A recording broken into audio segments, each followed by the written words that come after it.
যে আজকে আমরা খুব গুরুত্বপূর্ণ একটা জিনিস দেখবো তোমাদের এই কেমিস্ট্রির চ্যাপ্টার 4 এর। আমরা এতদিন মানে ভরকের সূত্র এগুলো বলতেছিলাম এবং ওই রিলেটেড অনেক জিনিস করে ফেলছি। তো সেই ভরকের সূত্রটা কি, কিভাবে আসলো বা ওইটা আসলে কিভাবে ইউজ হয়, সেই জিনিসটা হচ্ছে আজকে ক্লাসে আমরা দেখবো।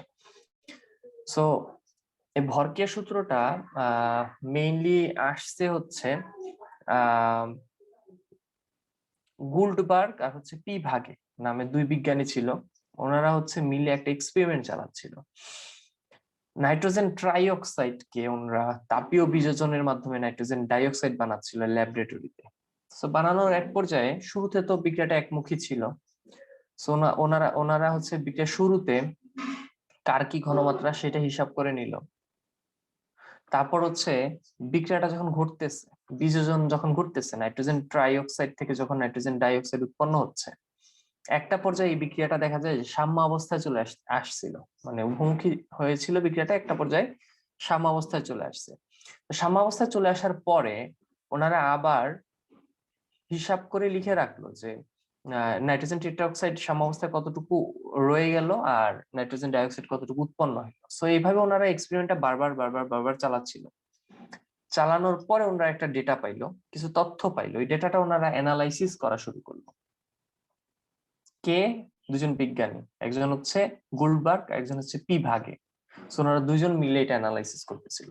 সেই পরীক্ষা থেকে যে ফলাফলটা ওনারা পাইছে, সেই পরীক্ষালব্ধ ফলাফল ওনারা অ্যানালাইসিস করে একটা সিদ্ধান্তে আসছে। ওনারা একটা সূত্র দিছে, যে সূত্রটা হচ্ছে ভরকের সূত্র নামে, বহুল প্রচলিত ভরকের সূত্র নামে পরিচিত। সেই সূত্রটা কি ছিল আসলে? ওনারা বলছিল যে কোনো একটা বিক্রিয়ায়, উভমুখী বিক্রিয়া যখন সাম্য অবস্থায় পৌঁছায়, তখন সেই বিক্রিয়ার হার বা কোন একটা বিক্রিয়ার হার, বিক্রিয়াটা একমুখী হইতে পারে, কোন একটা বিক্রিয়ার হার ওই বিক্রিয়ায় উপস্থিত বিক্রিয়ক পদার্থ সমূহের সক্রিয় ভরের সমানুপাতিক। এটাই হচ্ছে ভরকের সূত্র।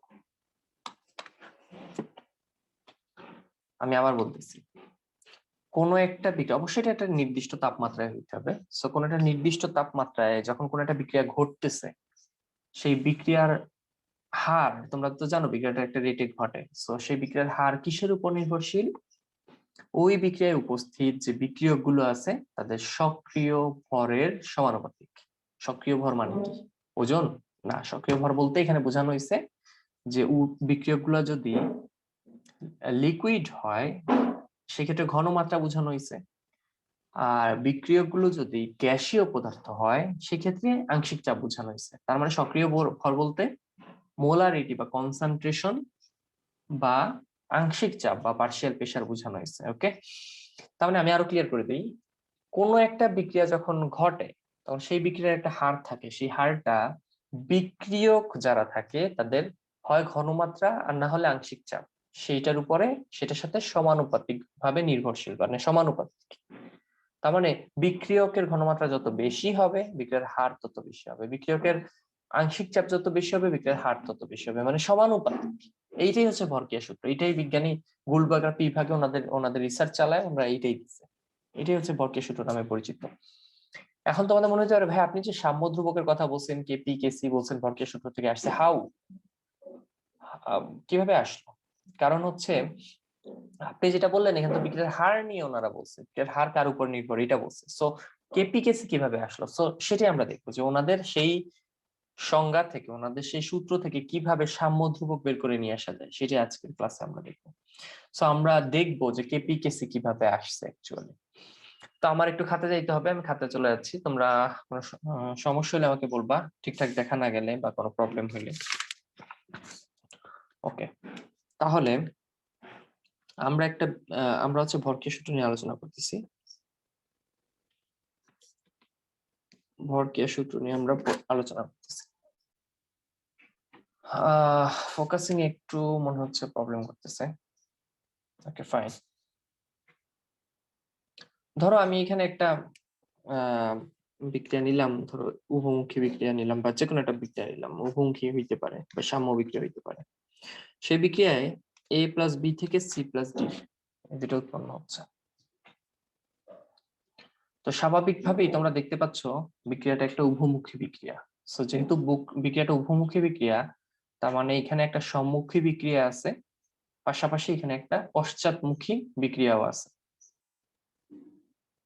ওকে, সো এই সম্মুখ বিক্রিয়া আর হচ্ছে পশ্চাৎমুখী বিক্রিয়া, এটা হচ্ছে এই দুইটা বিক্রিয়ারই একটা হার আছে, তাই না? যে এবি থেকে সিডি তো উৎপন্ন হচ্ছে, না হলে তো অ্যারো চিহ্ন দিতাম না, নাহলে তো পিছনের দিকে শুধু অ্যারো চিহ্নটা থাকতো। যেহেতু এবি থেকে সিডি হচ্ছে, এখানে তার সামনের দিকে একটা অ্যারো চিহ্ন আছে, তাহলে এবি থেকে সিডি হচ্ছে, সেটার তো একটা রেট আছে। হইতে পারে অনেক হাই স্পিডে হচ্ছে, হইতে পারে অনেক লো স্পিডে হচ্ছে, বাট এবি থেকে সিডি কিন্তু হচ্ছে। তাহলে আমরা যদি সম্মুখ বিক্রিয়ার কথা চিন্তা করি, সম্মুখ বিক্রিয়ার কথা চিন্তা করি, সম্মুখ বিক্রিয়া, এবং আমরা ধরে নিচ্ছি যেগুলো সব লিকুইড, তার মানে সক্রিয় ভর কি হবে? আমরা ধরে নিচ্ছি লিকুইড, তো সক্রিয় ভর হবে হচ্ছে ঘনমাত্রা। আমরা ধরে নিচ্ছি সক্রিয় ভর এই ক্ষেত্রে হচ্ছে ঘনমাত্রা। ওকে, তাহলে সক্রিয় ভর যদি ঘনমাত্রা হয়, সক্রিয় ভর কাকে ধরলাম? ঘনমাত্রাকে। চাইলে আমরা আংশিক বিসারকেও ধরতে পারতাম, আংশিক চাপকেও ধরতে পারতাম, বাট আমরা ঘনমাত্রাকে ধরলাম। তাহলে এই সম্মুখ বিক্রিয়ায় আমরা যেটা দেখতে পাচ্ছি বা ভরক্রিয়া সূত্র অনুসারে যেটা লিখতে পারি, সেটা হচ্ছে সম্মুখ বিক্রিয়ার হার, এটাকে আর দিলাম, আর মানে হচ্ছে রিঅ্যাকশন রেট। কোন বিক্রিয়ার? ফরওয়ার্ড বিক্রিয়ার বা সম্মুখ বিক্রিয়ার। ফরওয়ার্ড বিক্রিয়ার এফটা এখানে বসালাম, এফ। তাহলে আর মানে হচ্ছে রিঅ্যাকশন রেট কার? ফরওয়ার্ড রিঅ্যাকশনের। সো তোমরাই বলো, রিঅ্যাকশন রেট ভরক্রিয়া সূত্র অনুযায়ী কার সমানুপাতিক? সি আর ডি এর নাকি এ আর বি এর? মেসেজ দাও তো। ভরক্রিয়া সূত্র অনুসারে এই যে সম্মুখ বিক্রিয়াটা হচ্ছে, এই সম্মুখ বিক্রিয়ার যে হার আর এফ, এটা কার সমানুপাতিক হবে? সিডি না এবি? এক্স্যাক্টলি এবি হবে। বিক্রিয়কের সমানুপাতিক, তাই না?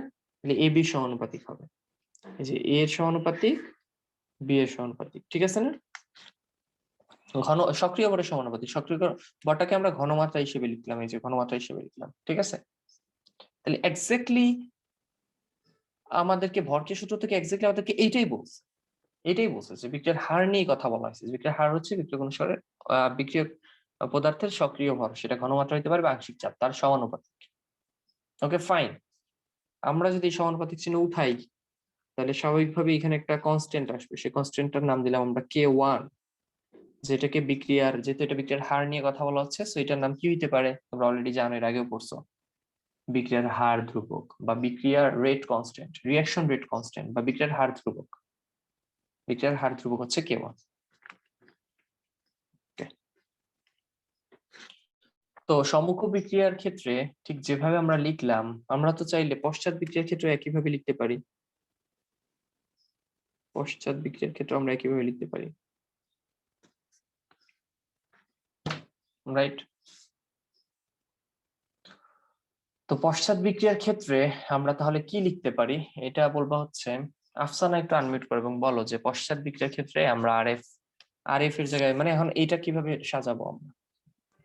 ভাইয়া মানে আরএফ পশ্চাৎ ইজ বিক্রিয়া মানে এই বিক্রিয়াটা। হ্যাঁ ভাইয়া আরএফ সমানুপাতিক সি আর ডি ফার্স্ট অফ অল, ঘনমাত্রা। ফরওয়ার্ড পশ্চাৎমুখী বিক্রিয়াকে ব্যাকওয়ার্ড বিক্রিয়া বলে। সো আমরা আর এফ ইউজ করবো না, বি বসাবো। হ্যাঁ, আর বি মানে backward. So backward reaction rate কি হবে? কার সমানুপাতিক? সি আর ডি ঘনমাত্রা। এক্স্যাক্টলি সি আর ডি এর ঘনমাত্রার সমানুপাতিক হবে। সো এটা উঠাইলে একটা কনস্ট্যান্ট আসবে, যেটা নাম আমরা দিলাম ধরো K2, এটা হচ্ছে সি ইনটু ডি। ওকে, তাহলে আমরা ভরক্রিয়া সূত্র অনুসারে সম্মুখ বিক্রিয়ার জন্য একটা রিঅ্যাকশন রেট পাইলাম আরএফ, পশ্চাৎমুখী একটা বিক্রিয়ার রিঅ্যাকশন রেট পাইলাম আর বি। এবার এই বিক্রিয়াটা যখন সাম্যাবস্থায় পৌঁছায় যাবে, তখন এই আর এফ আর আর বির মান কেমন হবে? সমান হবে। একটা বিক্রিয়া সমান হবে, এক্স্যাক্টলি। একটা বিক্রিয়া কখন সাম্যাবস্থায় পৌঁছায়? যখন সম্মুখী এবং পশ্চাৎমুখী বিক্রিয়ার হার কি হয়? সমান হয়। তার মানে যখন বিক্রিয়াটা সাম্যাবস্থায়, তখন আমরা জানি সাম্যাবস্থায় আসার শর্তই হচ্ছে যে সম্মুখ বিক্রিয়া মানে আর এফ, সম্মুখ বিক্রিয়ার হার ইজ ইকুয়ালস টু হইতে হবে ব্যাকওয়ার্ড মানে পশ্চাৎমুখী বিক্রিয়ার হারের সমান হইতেই হবে, না হলে এটা সাম্যাবস্থায় আসবেই। সাম্যাবস্থায় আসার শর্তই হচ্ছে দুই দিকের বিক্রিয়ার হার সমান হতে হবে। তাহলে তোমরাই বলো আরএফ সমান আমরা কি বের করে রাখছিলাম, তোমরা দেখছো নিশ্চয়ই, যে K1 A এর ঘনমাত্রা ইন্টু বি এর ঘনমাত্রা ইজ ইকুয়ালস টু, এটা লেখা যায় কিনা, K2, জাস্ট আমরা মিনিং গুলা লিখে ফেললাম। আমরা হচ্ছে আরএফ এর মান এখানে বসাইলাম আর আরবির মান এই যে এখানে বের করছি এটা এখানে বসাইলাম, ঠিক আছে? তো সমস্যা নাই, একটু ওয়েট করে আমি একটা পেজ বের করি। ওকে, তাহলে আমরা এখানে K1 ডিভাইডেড বাই K2 কি লিখতে পারি? K1 ডিভাইডেড বাই K2 লিখতে পারি C D divided by A concentration of B। Okay, এই যে জিনিসটা তোমরা দেখতে পাচ্ছ K1 by K2 is equals to, যেটা দেখতে পাচ্ছ এটাকে আবার লেখা যায় KC। মনে পড়ে এবার KC কি ছিল? KC কি ছিল মনে আছে? সাম্য ধ্রুবক। এক্স্যাক্টলি, সাম্য ধ্রুবক। সাম্য অবস্থা এটা পাওয়া গেছে, সাম্য অবস্থা চিন্তা করে কিন্তু এটা বের করছি আমরা, এই কারণে এটাকে বলা হয় সাম্য ধ্রুবক। এইটাই সেই সাম্য ধ্রুবক। বলো কোথা থেকে আসছে তাহলে? ভরকের সূত্র থেকে আসছে। কিভাবে আসছে? এই যে মাত্র দেখাইলাম, এই যে মাত্র দেখাইলাম। একটু জুম আউট করি। হ্যাঁ, এই যে এটা একটা রিঅ্যাকশন ছিল, এই রিঅ্যাকশনের জন্য ভরকের সূত্র অনুসারে এটা লিখছি, এটা লিখছি, এই দুটাকে কম্বাইন করছি, কম্বাইন করে আমরা হচ্ছে কেসি পাইছি, সেটাকে সাম্য ধ্রুবক বলে। তাহলে সাম্য ধ্রুবকটা দেখো তো, আমরা এর আগে যেটা পড়ছিলাম বলছিলাম যে বারবার পরে পাবো, দেখো মিলে কিনা। এটা সাম্য ধ্রুবক কি বলছিলাম, যে উৎপাদের ঘনমাত্রা এই যে উপরে সি আর ডি ডিভাইডেড বাই বিক্রিয়কের ঘনমাত্রা, ঠিক আছে না? এইটাকে কেসি বলে। তাহলে একটা বিক্রিয়া যখন সাম্য অবস্থায় পৌঁছাবে তখন তার একটা সাম্য ধ্রুবক এরকম বের করা যায়, সেটা যদি ঘনমাত্রা দিয়ে বের করো কেসি, সেটা যদি মনে আছে তো এই সক্রিয় ভর এখানে ঘনমাত্রা ধরে আমরা হিসাব করছিলাম, যদি ঘনমাত্রা না ধরে যদি পার্শিয়াল প্রেসার ধরে হিসাব করতাম তাহলে তোমরাই বলো যে এখানে আলটিমেটলি তাহলে কি কেসি আসতো? এখানে তো তখন ঘনমাত্রা থাকতো না, পার্শিয়াল প্রেসার মানে আংশিক চাপ থাকতো। তখন এখানে কি লিখতাম? আমার মনে গেস করে ফেলছো তোমরা, কেপি লিখতাম, রাইট? এক্স্যাক্টলি। যদি সক্রিয় ভর আমরা ঘনমাত্রা না ধরে প্রেসার ধরতাম তাহলে কেসি না লিখে কি লিখতাম? কেপি লিখতাম। হ্যাঁ, কেপি। তো এটা তোমাদেরকে কিন্তু আমি এর আগের ক্লাসগুলোতে পড়ায় আসছি, যে যখন আমরা ঘনমাত্রা নিয়ে কাজ করব তখন কেসি সাম্য ধ্রুবক, যখন প্রেসার নিয়ে কাজ করব তখন কেপি। তাহলে কেসি কে আমরা কি লিখতে পারি? আসলে কেসি কে আমরা লিখতে পারি, এই ঘনমাত্রাকে কনসেন্ট্রেশন বলে, সো কনসেন্ট্রেশন, কনসেন্ট্রেশন অফ কার কনসেন্ট্রেশন? সি এর। সো এটাকে এরকম নিচে লেখা যায়। আবার কনসেন্ট্রেশন অফ ডি এর, এটাকে এরকম নিচে লেখা যায়, মানে ওইরকম ব্র্যাকেট দিয়ে এইভাবেও লিখতে পারো চাইলে, concentration of A concentration of B, ঠিক আছে না? তো এই কেসির একক আগে বের করা হইতো, এই কারণেই দেখো ঘনমাত্রার একক কিন্তু মোল পার লিটার। সো মোল পার লিটার ক্যালকুলেট করে মনে একটা কেসির একক বের হইতো। কখনো একক থাকতো না, যেন এই ক্ষেত্রে কোনো একক থাকবে না, আবার ধরো বি থাকলো না, তখন আবার একটা একক থাকবে, কারণ এটা ঘনমাত্রা কাটা, এটা একটা থাকবে। তাহলে কেসির একক এক এক সময় এক এক রকম বের হইতো, এটা তোমাদেরকে আগেও বলছি, দ্রাব্যতা পড়াইতে গিয়ে বলছিলাম চ্যাপ্টার 2 তে, তাই না? সো কেসির ঘনমাত্রা কিন্তু এক এক সময় এক একটা। সো এটা ছিল পুরাতন নিয়ম। তো তোমাদের হাজারিনাগের বইয়ে একটা রেফারেন্স ওরা অ্যাড করছে, ওই রেফারেন্সকে ফলো করে ওরা নতুন নিয়ম অনুযায়ী ধরে নিচ্ছে যে কেসির এবং কেপির কোনো একক নাই। তার মানে তোমাদের হাজারিনাগের বইয়ে কেসি কেপি বাই কে রিলেটেড মানে সাম্য ধ্রুবক রিলেটেড যত ধ্রুবক আছে সবকিছুর একক নাই ধরে তারপর তারা ওরা ক্যালকুলেশন করছে। তাহলে তোমরা যদি বর্তমান হাজারিনাগের বই ফলো করো তাহলে দেখবা কেপি কেসি রেগুলার কোনো একক নাই, ঠিক আছে? বা আগের নিয়ম অনুসারে একক বের করা যাইতো, বের করা যায়, ঠিক আছে? এমনকি হাজারির পুরানা বইও একক বের করতো ওরা। যাই হোক, নতুন নিয়ম ফলো করলে কেসি কেপির কোনো একক নাই, আর পুরাতন নিয়ম একক করলে একক আছে কিন্তু সেটা ফিক্সড না, সেটা ক্যালকুলেট করে করে এক এক বিক্রিয়ার জন্য এক এক রকম বের হবে। ক্লিয়ার?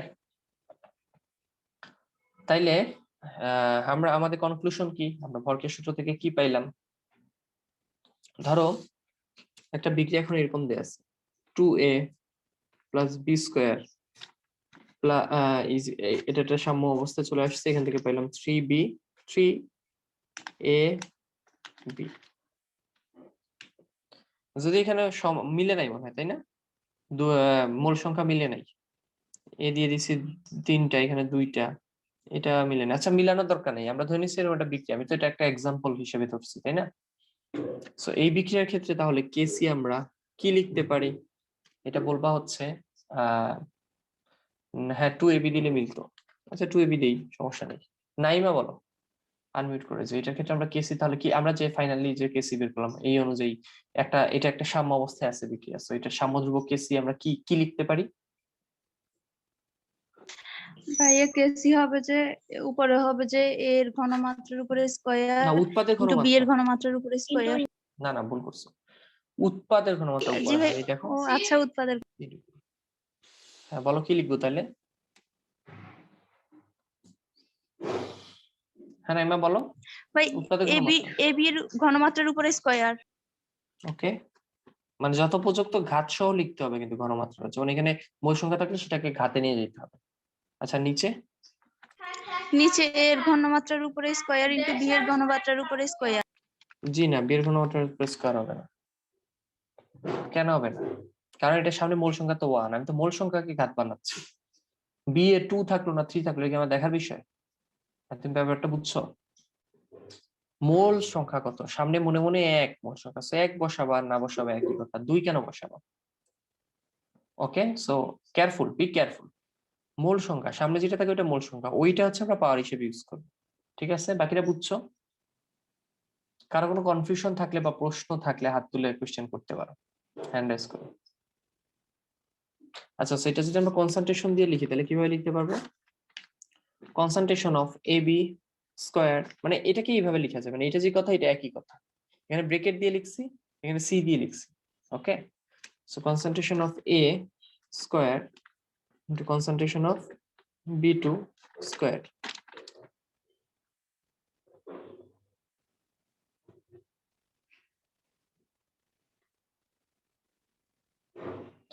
ওকে, আচ্ছা তাহলে এইভাবে হচ্ছে আমরা কেসির মান লিখতে পারি।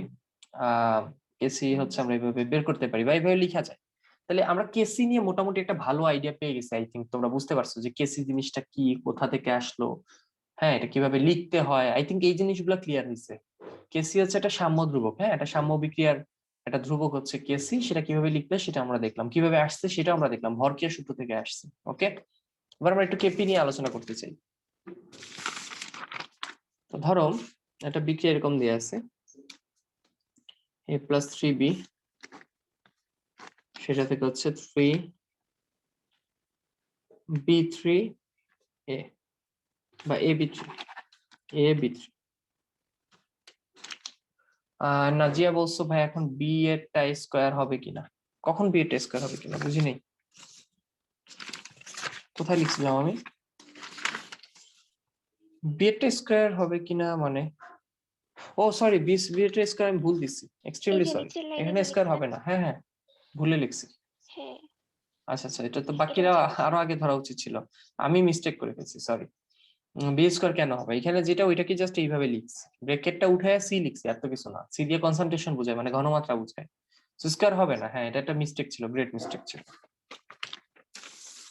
ওকে, তাহলে এটা একটা রিঅ্যাকশন, এটার ক্ষেত্রে আমরা প্রেসার নিয়ে কাজ করতে চাই। সো প্রেসার নিয়ে কাজ করতে গেলে সাম্যধ্রুবক তখন হয়ে যাবে কেপি। কেপি তখন ওই একই রকম, মানে উৎপাদের ঘনমাত্রা উপরে না বসায় উৎপাদের প্রেসার মানে আংশিক চাপ উপরে বসাবো। সো আংশিক চাপকে পি দ্বারা প্রকাশ করে পার্শিয়াল প্রেসার। কার পার্শিয়াল প্রেসার? ab3 এর পার্শিয়াল প্রেসার। আর নিচে হবে বিক্রিয়কেরটা, তাহলে partial pressure of A into partial pressure of B, এবং যে মোল সংখ্যা থাকবে এটা পাওয়ার হিসেবে বসবে। ঠিক আছে, তাহলে পি মানে কি? পি মানে হচ্ছে আংশিক চাপ বা পার্শিয়াল প্রেসার বলে ইংলিশে। আংশিক চাপ সমান কি মনে রাখো? মোল ভগ্নাংশ। আংশিক চাপ এভাবে বের করতে হয়, মোল ভগ্নাংশ, যার আংশিক চাপ বের করবা তার মোল ভগ্নাংশ লিখবা ইনটু মোট চাপ, পাত্রের মোট চাপ বসাবা। তাহলে যার আংশিক চাপ বের করতে চাও তার মোল ভগ্নাংশ বসাবা ইনটু মোট চাপ। মোল ভগ্নাংশ কিভাবে বের করতে হয়?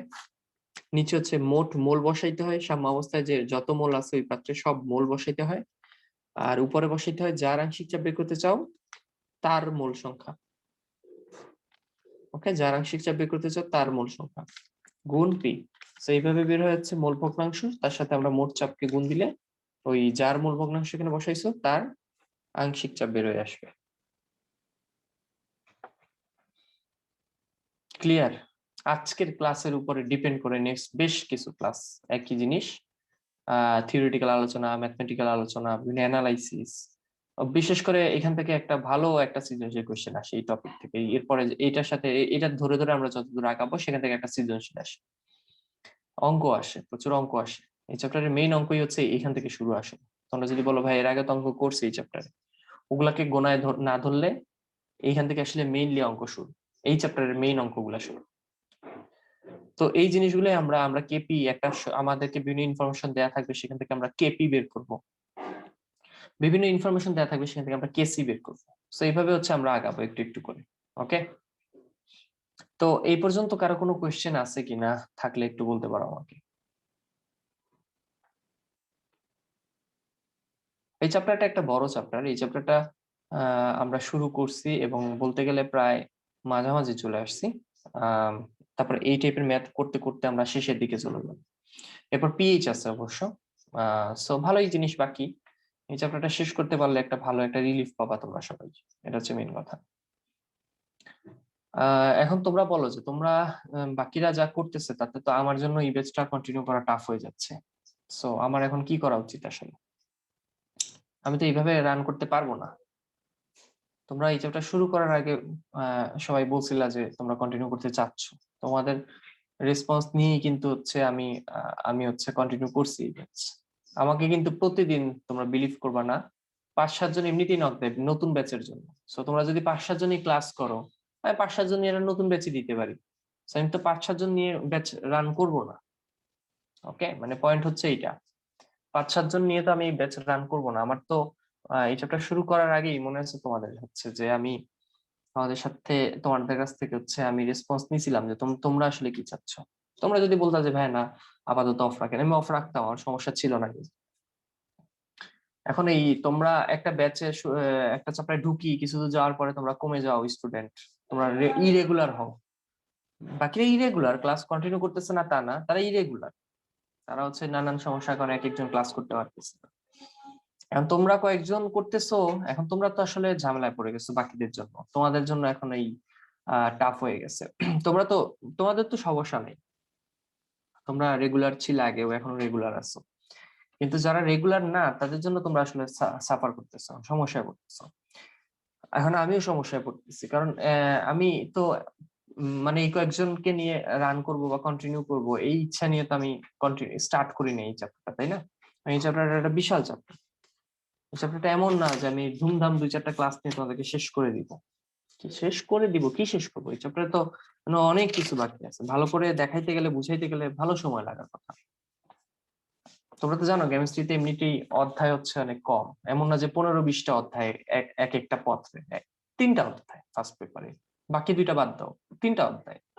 তো 3টা অধ্যায় মানে কি? এই 3টা অধ্যায় বলতে গেলে প্রায় 8 মাস 9 মাস বা 1 বছরের জন্য, আবার সেকেন্ড ইয়ারের জন্য দ্বিতীয় পত্র, মানে এইভাবে তো হিসাব করা হয়, তাই না? একটা বইয়ের জন্য মোটামুটি 1 বছর বা 10 মাস দাও, 3 চ্যাপ্টারের জন্য 10 মাস। তাহলে চ্যাপ্টার এত ছোট না যে ধুমধাম পড়ে ফেলবা, 3টা চ্যাপ্টার 2 মাসে শেষ হয়ে যাবে। তাহলে তো প্রথম পত্র শেষ, দ্বিতীয় পত্রে গেলা 3টা 4টা চ্যাপ্টার 5-6 মাসে পড়ে ফেললা, শেষ। তাহলে 1 বছর তোমার কেমিস্ট্রি শেষ। কিন্তু এরকম হয় নাকি? তোমাদের সিনিয়রদের দিকে তাকায় দেখো, কারো কি এরকম হয়েছে যে তারা এরকম 5-6 মাস 7 মাসে পুরো 2টা বই শেষ করে ফেলছে কেমিস্ট্রি? সবাই দেখা যায় যে শেষ করতে করতে করতে করতে সেকেন্ড ইয়ারে এবার টেস্ট পরীক্ষা চলে আসে, এরকম হয়। কিন্তু চ্যাপ্টার কম হলে চ্যাপ্টার বিশাল, এখন একটা চ্যাপ্টারে ঢুকলাম আর তোমরা কমে গেলা, এখন আমি এই চ্যাপ্টার কেমনে, বাকিটা কেমনে কন্টিনিউ করবো? তোমাদের ভালো না লাগলে তোমরা আগেই কুইট করতা, তোমাদের যারা কন্টিনিউ করতেছে না তারা আগেই আগেই হচ্ছে লিভ নিত, তাহলে তো হয়ে যেত। সো এইভাবে আসলে কন্টিনিউ করাটা আমার জন্য খুব টাফ হয়ে যাবে। আমি জানি না তোমাদের ব্যাচ আর কত দূর এইভাবে আগাইতে পারবো, টাইনা ধরে আগানো যায় না আসলে। আমার আর কোনো ব্যাচে, তোমরা তো আমার অনেক ব্যাচেই আছো, কেউ ফিজিক্স ব্যাচে আছো, কেউ হচ্ছে ম্যাথ ব্যাচে আছো, আর কোনো ব্যাচে দেখছো এই অবস্থা? তোমরা আইসিটি করে আছো, আইসিটি দেখছো কখনো এরকম হয়েছে? আর এখন এতগুলা ব্যাচ, কোনো ব্যাচে এরকম হচ্ছে না যেটা তোমাদের ব্যাচে হচ্ছে। তোমাদের ব্যাচে এর আগেও এই সমস্যা হয়েছে, তোমাদের সাথে আমি আগেও এটা নিয়ে ডিসকাস করছি। তোমাদের ব্যাচে যারা আসো তারা কেন জানি সিরিয়াস না হইলে তো তাদেরকে নিয়ে আগানোটা আমার জন্য টাফ, তাই না? এখন আমি কি করতে পারি বলো, তোমরা বলো। এই চ্যাপ্টারটা কিন্তু এখনো অনেকখানি বাকি, এমন না যে সামান্য একটু বাকি শেষ করে দিলাম, চ্যাপ্টারটা অনেকখানি বাকি। তোমরা বইটা হাতে নাও, হাতে নিয়ে একটু দেখো যে কতটুকু পড়লা আর কতটুকু বাকি এখন। এই চ্যাপ্টারটা এই প্রথম পত্রের সবচেয়ে বড় চ্যাপ্টার। তোমাদের যদি পড়তে ভালো না লাগে দ্যাটস ফাইন, ভালো নাই লাগতে পারে। একটা টিচারের পড়া তোমার ভালো লাগবে এমন কোনো কথা না। তোমার যার কাছে ভালো লাগে তুমি তার কাছে পড়বে, এটা তো কোনো সমস্যা না। কিন্তু সেটা তো আমাকে জানাইতে হবে, তাই না, যে ভাইয়া আমাদের প্রবলেম হচ্ছে, কন্টিনিউ করতে পারতেছি না। তো দেন আমিও আমার মতো চিন্তা করব, তোমরা তোমার মতো অপশন দেখবা, আমি আমার মতো চিন্তা করবো। এটা তো কোনো সমস্যা নাই, এটা কোনো বড় সমস্যা না। মানে তোমাদের কন্টিনিউ করতেই হবে এমনও তো না। ভালো না লাগলে কেন কন্টিনিউ করবা? কিন্তু কথা হচ্ছে যে কন্টিনিউ করে মাঝপথে এরকম বেরোয় যাওয়া, এটা তো তোমরা তো একদম নতুন স্টুডেন্ট না। যারা এই ব্যাচে ছিলা সবাই আমার কোনো না কোনো ব্যাচে ছিল, হয় আইসিটি ক্লাস করছে এর আগে অথবা অন্য ব্যাচে আছে এখন। সো সবাই কিন্তু জানে যে আমি কেমন পড়াই, কিভাবে পড়াই। তো ভালো না লাগলে তো আগেই লিভ নিতে পারতাম, এই অপশন তো ছিল, তাই না? আমি যখন স্টার্ট করতেছিলাম এই চ্যাপ্টার তখনই কিন্তু আমি তোমাদের কাছ থেকে জিজ্ঞেস করছি যে তোমরা আসলে যারা কন্টিনিউ করতে চাও তারা আমাকে জানাও। তখন না জানাইলেই তো হইতো, তখন তো কোনো ফোর্স ছিল না। তো এখন এখন আমি জানি না এখন কিভাবে কন্টিনিউ করবো। এভাবে আমি আর বেশি দূর আগাইতে পারবো না। ওকে, সো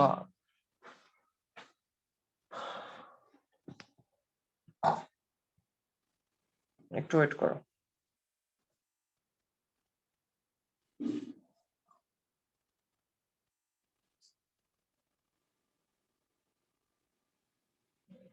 তোমাদের ব্যাচের নাম কি? Chemistry batch D.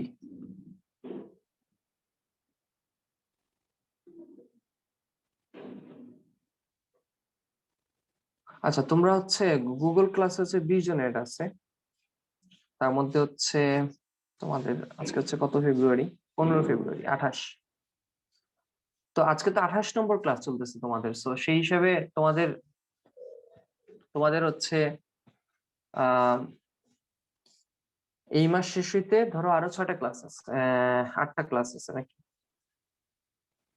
আমি এই মাসটা দেখবো, এই 8টা ক্লাস দেখবো। যদি আমি দেখি যে এই 8টা ক্লাসে আমি যেহেতু কন্টিনিউ করতেছি, তোমরা যেহেতু করতেছো, তোমাদেরকে আমি এই মাসের মাঝে ছেড়ে দিব না, এই মাসটা কন্টিনিউ করবো।